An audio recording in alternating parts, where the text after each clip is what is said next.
નમસ્તે વિદ્યાર્થી મિત્રો, ધોરણ 11 કોમર્સમાં સ્ટેટિસ્ટિક્સ વિષય પ્રકરણ નંબર 3 મધ્યસ્થ ભણી રહ્યા છે કે જેમાં આપણે સતત આવૃત્તિ વિતરણનો મધ્યસ્થ કેવી રીતે શોધાય એના બે દાખલા કરી ચૂક્યા છે। આજે આપણે હજુ એના બે દાખલા કરીએ એની પહેલા રિવિઝન તરીકે સૂત્ર સમજી લઈએ। સતત આવૃત્તિ વિતરણનો મધ્યસ્થ શોધવા માટે સૌપ્રથમ m વર્ગ શોધીશું n/2 માં અવલોકનનો વર્ગ તરીકે। ત્યારબાદ સૂત્ર મૂકીશું m બરાબર l + n/2 - cf/f ગુણ્યા c। l એટલે અધોસીમા બિંદુ, જો નિવારક હોય તો અધોસીમા બિંદુ કહેવાશે એટલે વાંધો નહીં, પરંતુ જો અનિવારક વર્ગો હોય તો અધોસીમામાંથી 0.5 બાદ કરી દેવાના તો l મળી જશે। CF એટલે m વર્ગની ઉપરના વર્ગની સંચય આવૃત્તિ, F એટલે m વર્ગની પોતાની આવૃત્તિ અને C એટલે m વર્ગની વર્ગ લંબાઈ। ભલે આખા દાખલામાં વર્ગોની વર્ગ લંબાઈ અલગ અલગ હોય, આપણે તો m વર્ગની વર્ગ લંબાઈ સાથે જ મતલબ છે, એટલું આ ધ્યાન રાખજો। ઓકે, તો શરૂઆત કરીએ નેક્સ્ટ દાખલો ઉદાહરણ નંબર 24 પેજ નંબર 82 પર। તો ઉદાહરણ નંબર 24 સમજીશું, पेज नंबर 82। चलो समझिए શું કહેવા માંગે છે દાખલા। એક શહેરમાં જુદા જુદા દિવસે માપેલું હવાનું પ્રદૂષણનું સ્તર ppm માં પોલ્યુશન પર મીટર એવું કહેવાશે। નીચે પ્રમાણે આપેલું છે, પ્રદૂષણના સ્તરનો મધ્યસ્થ શોધો। તો પ્રદૂષણનું સ્તર ppm માં આપેલું છે એટલે આપણો જે જવાબ આવશે પાછળ આપણે ppm લખીશું। ત્યારબાદ છે 250 કે તેથી વધુ। શું શબ્દ છે?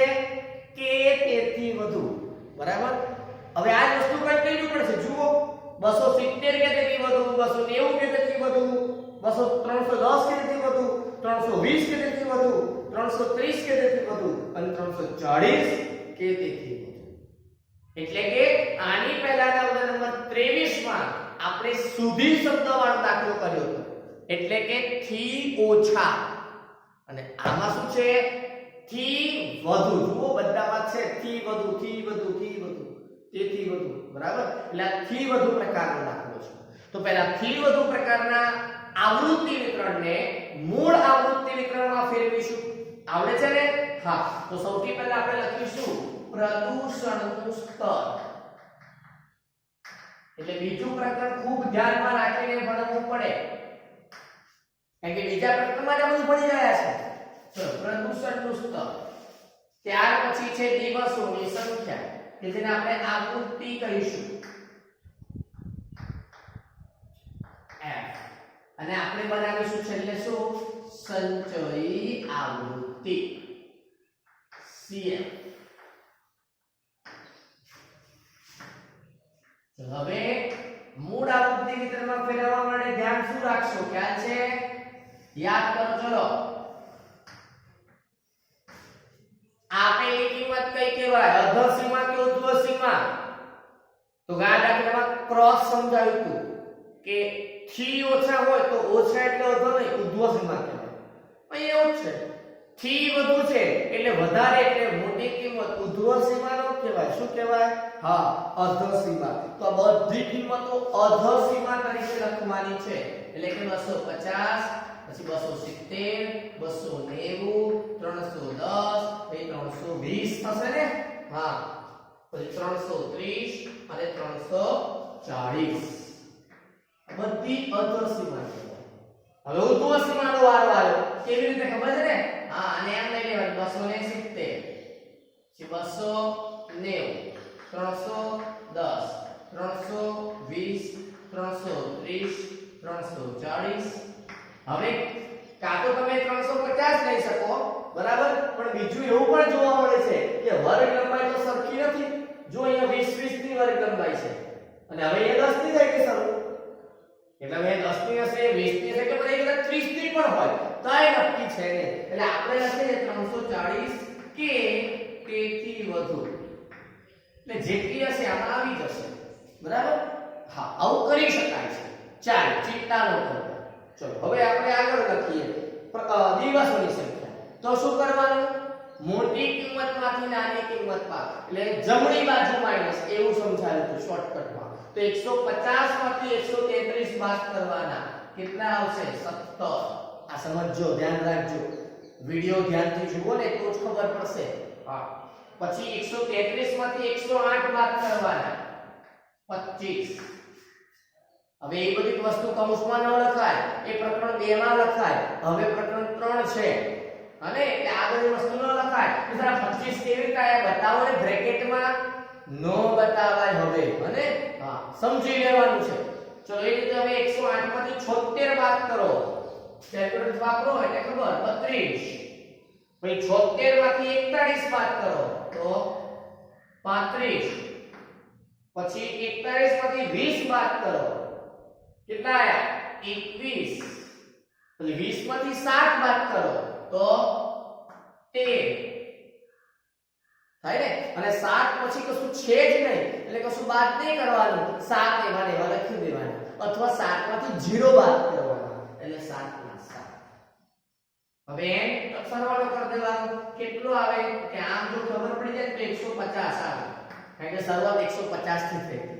બરાબર છે ને? હા, તો છતાં હવે સરવાળો કરશો તો ખ્યાલ આવશે 150 સરવાળો આવે છે. હવે આપણે શોધવાનું છે સંચયી આવૃત્તિ. એ તો આપણે ને હા પહેલા 17 માં 17. આમાં પહેલા જેવું નહીં થાય હો કે અંદર આપણું છે એ આવશે.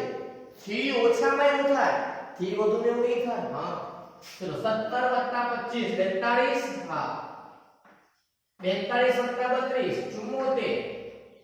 74 + 35 109. ચેક કરતા રહેજો. 109 + 21 130 +13 143 +7 150. તો આ રીતે સંચય આવૃત્તિ શોધી લીધી છે. બરાબર. ચલો હવે આપણે સૂત્ર મૂકીએ. શું લખીશું? m² બરાબર, હું આ વખતે બાજુમાં કરું છું, તમે બાજુમાં કોષ્ટકની બાજુમાં કરશો તો ચાલશે. હું હમણાં નીચે કરું છું. બરાબર, એક સાથે બે દાખલાઓ કરી શકું. ચલો m1 શું સૂત્ર છે? n/2 માં અવલોકનનો વર્ગ. ચલો n કેટલા છે? 150. તો 150 ભાગ્યા 2 માં અવલોકનનો વર્ગ. 150 ભાગ્યા 2 એટલે 75 માં અવલોકનનો વર્ગ. તો હવે સંચય આવૃત્તિમાં જોવાનું કે 75 થી ક્યાં વધે છે?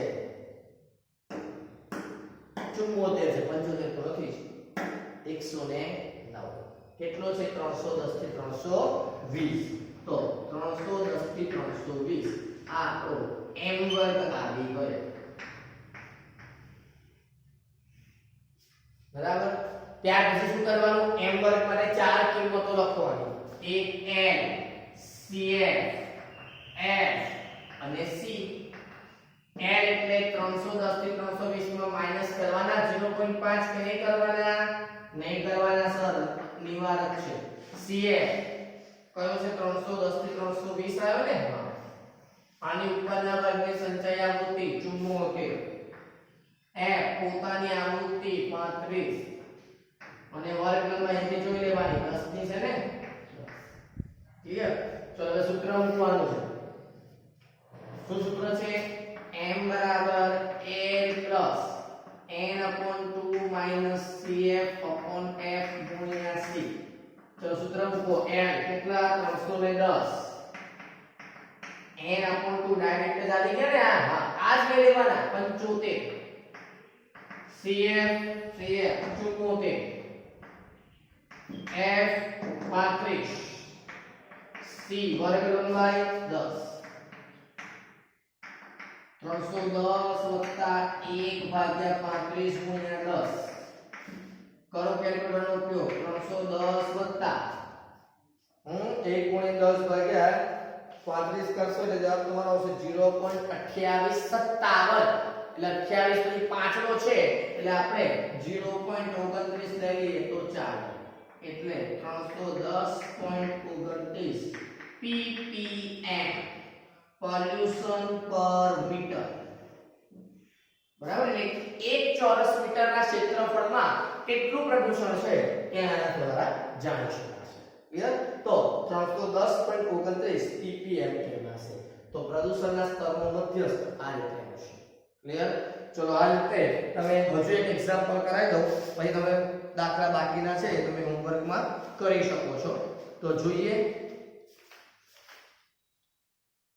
ચલો સ્વાધ્યાય 3.4 નો ચોથો દાખલો કરાવી દઉં તમને. 3.4 નો ચોથો દાખલો શું કહે છે? જો આના જેવું જ છે. એક પેઢીના પેજ નંબર 99. હા, ચલો સ્વાધ્યાય 3.4 દાખલા નંબર એ પણ 4 પેજ નંબર 99. શું કહે છે? જો એક પેઢીના કર્મચારીના વેતનનો મધ્ય શોધવા માટે નીચેની માહિતીનો ઉપયોગ કરો. પછી પ્રશ્ન છે આગળ, પણ એમના વાંચતા નથી, એ આગળ ભવિષ્યમાં ફરી કામ લાગશે ત્યારે કરીશું. અત્યારે ખાલી મધ્યસ્થ શોધવા માટે નીચેની માહિતીનો ઉપયોગ કરો. આપણે મધ્યસ્થ શોધી લઈએ છીએ. વેતન આપ્યું છે 1000 રૂપિયામાં અને કર્મચારીની સંખ્યા છે. વેતન તમે જુઓ તો ફરી પાછું 5 કે તેથી વધુ, 10 કે તેથી વધુ આ રીતે છે ને. હા, તો આપણે પહેલા લખીશું વેતન ઇન્ટુ બ્રેકેટ 1000 રૂપિયા. એટલે જવાબમાં પાછળ આપણે 1000 રૂપિયા લખવું પડશે. ક્લિયર ને? વર્ગ બનાવીશું. ચલો પછી છે કર્મચારીઓની સંખ્યા, જેને આપણે આવૃત્તિ તરીકે F લખીશું. અને આપણે એક એક્સ્ટ્રા કોલમ બનાવીશું સંચયી આવૃત્તિ CF.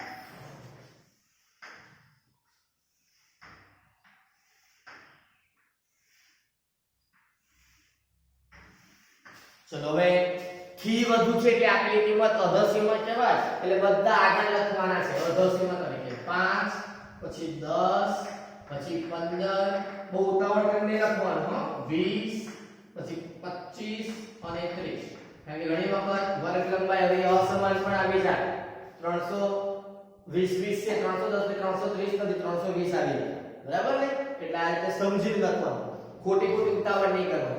ચોપડી છે ધ્યાનથી વાંચો પછી લખો. ચલો હવે ઉર્ધ્વસીમાનો વારો. આ તો 10, આ 15, આ 20, આ 25, આ 30.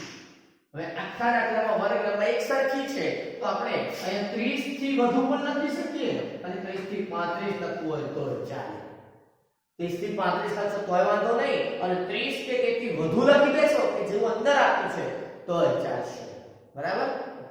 ચલો હવે કર્મચારીની સંખ્યા માઈનસ કરતું જવાનું છે.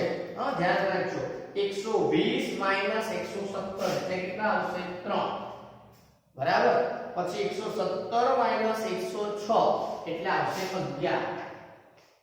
પછી 106 માઈનસ 76 કેટલા આવે છે? 30 તો આવશે 30.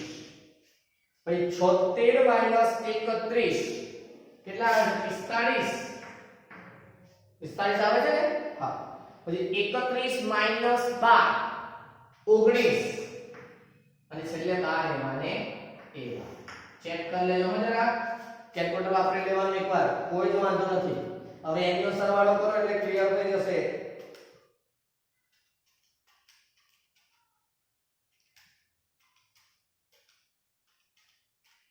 $120 થાય છે. હા, તો n બરાબર 120 આવે. બરાબર? જે શરૂઆત પહેલા આપણે હતી. ચલો હવે સંચય આવે છે. 3 ની 3, 11 ને 3 14, 14 ને 30 44, 44 ને 45 89. કેલ્ક્યુલેટર વાપરજો. હા. 89 ને 19 108. ઓકે. અને 108 વત્તા 12 120. ક્લિયર? ચલો હવે ફરી પાછું બે સ્ટેપમાં દાખલો કરવાનો છે. હું પહેલો સ્ટેપ આ વખતે બાજુમાં કરી દઈશ, જગ્યા છે મારી પાસે, સેટ થઈ જશે. તો હું અહીંયા શોધી કાઢું છું m1 બરાબર n ના છેદમાં 2 માં અવલોકનનો વર્ગ. ચલો n ના છેદમાં 2 એટલે n છે 120, એટલે 120 ભાગ્યા 2 માં અવલોકનનો વર્ગ કેટલો થાય? 120 ભાગ્યા 2, હા 60. તો 60 માં અવલોકનનો વર્ગ. હવે સંચય આવૃત્તિમાં 60 થી વધી જાય. થઈ ગયા ને? વધી ગયા ને? 89 44 નથી વધતા પણ 89 વધે. a ની વર્ગ એટલે આ m વર્ગ 20 થી 25. હવે આના માટે ચાર વસ્તુ તમારે શોધવી પડે, ખબર છે ને? હા, હવે ધારો કે માની લો કે નથી લખતા તો ચાલે, ચિંતા નહીં કરવાની, બરાબર? સમજીને પણ લખી શકાય. તો હું ડાયરેક્ટ m નું સૂત્ર લગાડું છું. L plus n/2 minus CF/f ગુણ્યા c. ચલો કિંમતો મૂકતા જાઓ. L અધસીમા, વર્ગ લંબાઈ નિવારક વર્ગો છે ને એટલે 20 ના 20 જ આવી જાય. n/2 60, CF ઉપરના વર્ગની સંચય આવૃત્તિ 44, f પોતાના વર્ગની આવૃત્તિ 45 ગુણ્યા વર્ગ લંબાઈ 20 થી 25 ની 5. અંદર લો બહાર લો કોઈ ફરક નથી પડવાનો, બરાબર?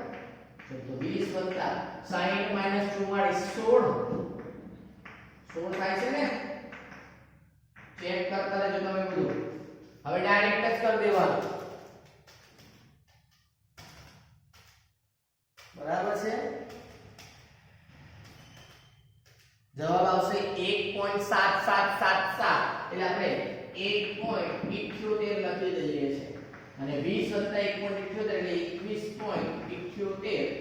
પ્રશ્નમાં વેતન છે 1000 રૂપિયામાં એટલે આની પાછળ 1000 રૂપિયા લખી દે તો આપણો m આવશે 21.78 રૂપિયા, બરાબર છે? તો થી વધુ આપેલા હોય તો એના પરથી આપણું કેવી રીતે ગણવાનું એ આપણે આ સમજી લીધું છે. ક્લિયર? આ દાખલામાં આપણે આ L C F F C નથી લખ્યું, લખશો તોય વાંધો નથી, ન લખો તોય ચાલે. આ તો પ્રેક્ટિસ માટે હું તમને લખાવી દઉં છું, એકવાર તમને ક્લિયર થઈ જાય, બરાબર? બાકી તમે આ સ્ટેપ પછી ડાયરેક્ટ સૂત્ર મૂકો છો ને તો કોઈ વાંધો નથી આવવાનો, આ દાખલાની જેમ ચાલશે જ. અને હા, તો આ રીતે એક્ઝામ્પલ તમારે કરવાનું. હવે હોમવર્ક ના દાખલા આપી દો તમને, હોમવર્ક કરતા રહેજો હો. હા, અને હવે ફોટા મોકલો, કારણ કે ફોટા નથી મોકલતા તો ખબર જ નથી પડતી, એટલે દરેકને સ્ટ્રિક્ટલી કહી દઉં છું. હા, સ્પષ્ટ સૂચના કે તમારે દાખલાના ફોટા મોકલી જ આપવાના. ચલો હોમવર્કમાં વિભાગ E નો પહેલો અને E નો પાંચમો આ બે દાખલા તમારે કરવાના છે. E નો પહેલો અને E નો પાંચમો પેજ નંબર 117 ને 118 પર છે. હને? તો બંને દાખલા સરળ જ છે, બંનેમાં નિવારક જ વર્ગો છે એટલે તમારે એ પણ શાંતિ રહેશે. તો બંને દાખલા વ્યવસ્થિત રીતે હોમવર્કમાં કરવાના રહેશે. પ્રેક્ટિસ ખાસ કરતા રહેજો, કારણ કે આના આધારે જ આપણે આગળ વધવાનું છે.